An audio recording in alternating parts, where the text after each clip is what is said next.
मृत्यूलाही भय वाटावं, काळही घाबरावा, इतका त्रास आणि इतकं सहन केलं शंभूराजांनी. वय करणं भान नाही. मुघलांच्या हाती लागलेले शंभूराजा तुळापूर क्षेत्रावर साखळीबंधाने बांधले. झाडाच्या साली काढतात तशा अंगाच्या साली काढल्या, रक्ताच्या डोळ्याच्या डोळ्यांना वाहतात. झालेला जखमेला त्रास व्हावा, तो तिकटाची मिठाई थोडं राजाच्या अंगावर केली जाते. रोज एक खावं कापला जात आहे. पायाची बोट, हाताची बोट, जिभेचा तुकडा मारलाय माझ्या राजाचा. अरे ज्या साली काढल्या त्या कुत्र्याला खाऊ घातल्या आणि सांगितलं ही पात्रता आहे तुमची. अब इनका तो मसीहा हा गया, इनको बोल वाली है. औरंगजेबाने विचार करा, शिवाय गेले आता हे दक्कन एका महिन्यात पायाशी आहे. स्वराज्याची स्वप्न बघणारा औरंगजेब, स्वराज्य हातात घ्यायची स्वप्न बघणारा औरंगजेब 9 वर्ष लढत होता, पण माझ्या शंभूराजानं एकही गड किल्ला हाती लागू दिला नाही. याला माती म्हणायचं. काय ताकद या मातीत म्हणायचं. 9 वर्ष लढले शंभूराजा, 9 वर्ष, पण एकही गड किल्ला हाती लागू दिला. 9 वर्षात एवढ्या मोठ्या पायदळ, घोडदळ, खजिना, सैन्यदल, एवढ्या सत्ताधीश मुघलांना 9 वर्षात दख्खनचा एकही गड किल्ला घेता आला शंभूराजा. ताकद लक्षात घ्या. ती पिढी आहे. आम्हाला वडापाव खाता येईल, तोडून खातो, तोंडच आग होत नाही. उची लोक उची पसंत, कळलं त्यालाच कळलं. कळते की माणिक नारायण देव. खरं सनातन धर्मामध्ये हे नाही बघा. तुम्ही मला माफ करा, युक्त आहार विहार नेम इंद्रिय अशी सारं. ज्यांच्यात राहतोय तो चांगले असले पाहिजे, जे खातोय ते चांगलं असलं पाहिजे. विनंती रे बघा. हा पुढे खायचे वय नाही रे दादा तुमचे. आणि ऐका काय होते मावळे, 32 इंच छाती, 140 ते 160 वजन, 6.5 ते 7 फूट उंची, आणि नजरेत असा अंगार अर्धा शत्रू बघून गार व्हायचा. इतकं शरीर जबरदस्त होत रे. तुमच्याकडे बघून लाज वाटते. असं वाटतं वार आला तर आता कोण जेवढे खाईल. पोरांना धर्म वगैरे याचं काही घेणं देणं नाहीये ह्यांना फक्त. आणि ह्यांना खरी इज्जत पण कळत नाही. ह्यांचं कसं आहे, ह्यांना लाज कधी वाटती, पुरी समोर गाडी येऊन पडला तर ती लागलंय का बघत नाही, तिनं बघितलंय का बघते. अरे लागलंय का बघ, मरशील. लोकांसाठी ना कर दादा जगू. सगळे मुलं मुलींना काय बहीण म्हणून सांगते, माफ करा माझी थोडी पात्रता नाही, पण धर्म जपायला आहे. आठवत तर शंभूराजांना. अरे सेनापति औरंगजेबाला म्हणतो, जहाँ पड़ा माफ करना, जहाँ पड़ा माफ करना, छोटी मुंह बड़ी बात कर दूंगा. जहाँ पड़ा माफ करना, छोटी मुंह बड़ी बात कर दूंगा. इतने राजे देखे, इतने महाराजे देखे, इतने वीर देखे, इतने शूरवीर देखे. इतना जलील किया, इतना हमारा पाँव मरोड़े, हाथ मरोड़े, नाखून उखाड़े, जिस जिस जगह पे मारा उस जगह पे नमक लगाया. काल भी घबरा जाए इतना हमारा, लेकिन इस शिरार के बच्चे के जैसे औलाद आज तक इन आंखों ने नहीं देखी. क्या बादशाह है. शत्रु कौतुक करतोय, औरंगजेब म्हणतोय मौत सजा दूंगा अगर एक लफ्ज भी और कुछ इस संभा के बारे में कहा. बेशक बेशक मौत की सजा सुना देना, अगर उस संभा के कौतुक में मेरी जान चली जाए तो जन्नत मिलेगी. ये विश्वास है, इतना नेक बंदा वो शिवाय का बच्चा है. ताकद लक्षात घ्या. शत्रू कौतुक करतोय. औरंगजेबाला राग अनावर झालाय. औरंगजेब समोर जाऊन विचारताय, संभा बात मान लो, जिंदगी से हाथ कवा बैठोगे. देखते शहरा बच्चा कपत नहीं झुकता. सळई घेतली, आगेत घातली, नजरेत घुसणारे 2 बोटाचं अंतर आहे. आखरी बार विचारा, संभा बात मान लो, जिंदगी से हाथ कवा बैठोगे. काय ऐकायचं आहे. नजर झुका के बात कर. संभा छाती बघून नजर वर केली, वर मान करून शंभूराजे सांगतात, हे नालाय का.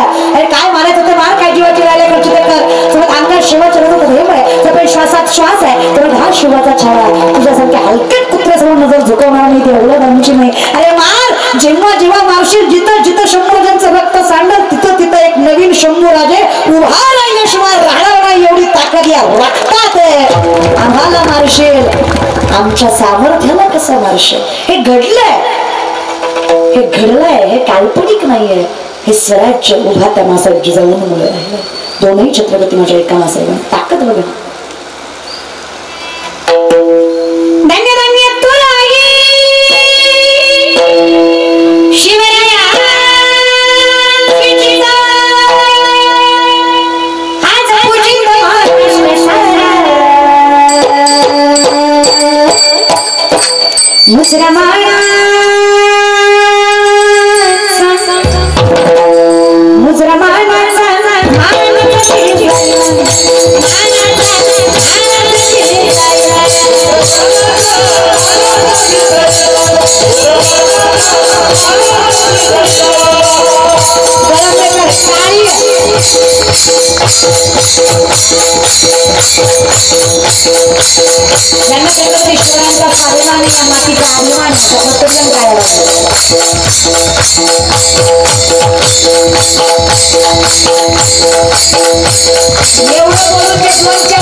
मृत्यूच्या मार्गी बसलाय राजा विचार कर शिवाय बसलाय पण जर चुकून हाती लागला शत्रूचा तर विचार केला नसेल एवढ्या वाईट मार्गाने म्हणशील नको.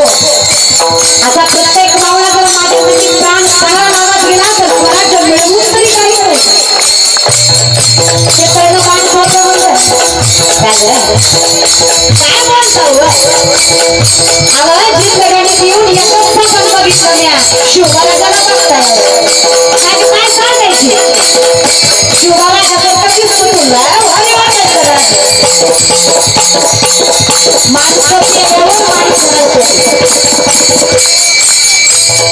माणसं मेल्यावर माणसं रडते ती शिवाकाशीत सांगतोय माणूस मेल्यावर माणसं रडते ती मी जिवंत असताना माझ्यासाठी हिंदवी स्वराज्याचा ध्वनी रडतोय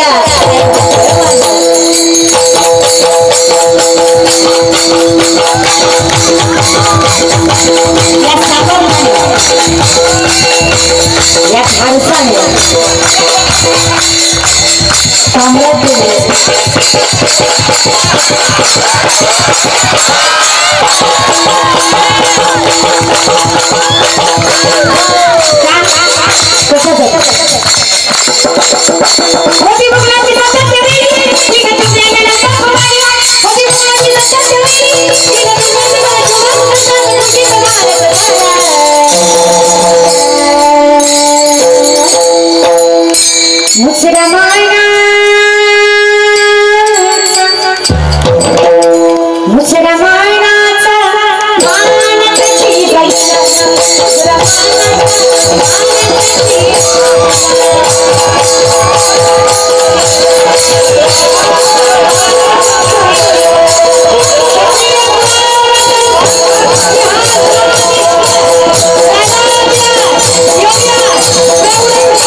माणसं मलाच म्हणतात लयच उतू येते ग, भांडवल करते काय नाही दिदा, जाणीव आहे. ह्याचं छत्रपती नसते तर कीर्तन करायला परवानगी घ्यावी लागली असते. परंपरा माझ्या ज्ञानोबा तुकोबांची, माझ्या नामदेवरायांची. पण कीर्तन करण्यासाठी विचारावं लागलं असतं, जहापना जहापना हम थोड़ा कीर्तन करना चाहते हैं, आपकी मर्जी हो तो कर ले, विचारावं लागलं असतं. बघा माझा राजा दैव जरी नसला तरी आज मंदिरात देव आहे, त्याचं कारण माझा राजा म्हणून देवा.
माझ्या राजाचे नाव भकाच ते किल्ल्यांच्या दगडावर, माझ्या देवाचं नाव भकाच ते किल्ल्यांच्या दगडावर. पण आता गाणं बदलावं लागलं आहे की नाही. माझ्या गर्लफ्रेंडचं नाव गाजत गड किल्ल्यांच्या दगडावर. सुशील बसे सुशीला, तिला घाल चुलीला नीट पेटवणीला. असे घर घाण करता का रे, जसे मंदिर गड किल्ले घाण करता. हा लोकांच्या मंदिरात जाताना त्यांचे नियम पाळून जातात आणि आपल्या मंदिरात जाताना एकही नियम पाळत नाही. हा जरा विनंती आहे माझी, बाकी ठिकाणी सोडा पण मंदिरात जाताना संस्कृती जपून जा. बाकी आता आम्हाला काय करायचं दादा. पण जर तुम्ही मंदिरात चाललाय तर अंगावर आपल्या संस्कृतीला शोभतील असे कपडे असले. जर तुम्ही मंदिरात चाललाय आपल्या संस्कृतीला शोभतील असे कपडे. विनंती माझी, पाय पडते का तुमची या विषय. म्हणून माझ्या नामदारा वर्णन करतात तेव्हा जिथून चालत आलं ना ते आम्हाला कळलं, आम्हाला मूळ समजलं ना. पण शेवटी कसं आहे ना, उर्दू मुळे मदत शाखम अश्वत्थम प्राहुर्यम चंदांसी असं करणं आणि तेस्तम वेद सवेद संसाराचं झाडच उलट आहे. जमिनीत पाण्यान आकाशात मूळ आहे, त्याला किती पाणी घातलं याचं फळप्राप्ती होणार. आमचे झाडच आम्ही चुकीच्या पद्धतीने वाढवतो, त्याच्यामुळे आमची जरा अवस्था अवघड आहे. पण हरकत नाही, जरी कल्पनेच्या बाधत असाल तरी सुद्धा मी उपाय सांगतो ना. ज्यामुखी निधान फार काही जमणार नाही आपल्याला, अवघडत नाही जायचंय. मला का ती सायाचं जावे वनांतरा, सुखी येतो घरात, नका ना अवघड करू.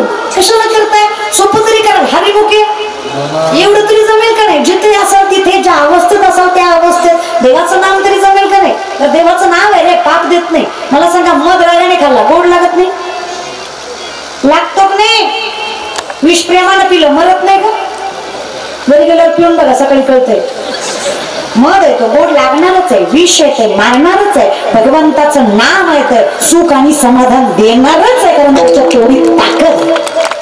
म्हणून विनंती आहे, ज्यामुखी निदान म्हणजे कमीत कमी निदान एवढं तरी.